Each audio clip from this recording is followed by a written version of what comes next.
হাসান মাহমুদ এখন বেলজিয়ামের লিমবুর্গ প্রদেশের হ্যাসেল্ট সিটিতে তার নিজ বাড়িতেই আছেন একমাত্র পুত্র আর স্ত্রী নুরান ফাতেমাকে নিয়ে। সরকারি এত নজরদারির পরও কিভাবে তিনি বেলজিয়ামে গেলেন সেটাই এখন বড় প্রশ্ন।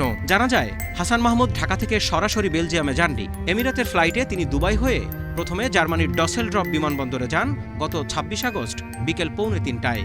সেখান থেকে সড়কপথে গাড়ি চালিয়ে তাকে বেলজিয়ামের বাড়িতে পৌঁছে দেন জার্মানি আওয়ামী লীগের সাধারণ সম্পাদক মোবারক আলী ভূঁইয়া বকুল। উনি এখানে আছেন, সেইফে আছেন, এইটুকুই।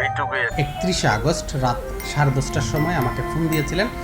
উনি আমার কাছে ফোন করে অনেকগুলো কথার ভিতরে উনি বারবার বলছিলেন যে ওনার দুঃখ প্রকাশ করেছেন, এটার জন্য উনি লজ্জিত। আসসালামু আলাইকুম, আমি হাসান মাহমুদ বলছি। এই যে কথাগুলো বলছিলেন তখন আমি প্রথম বুঝতে পারিনি, শেষে যখন আমাকে ওনার কণ্ঠ শুনে যখন বুঝতে পারলাম, যে তখন বুঝতে পারছি হাসান।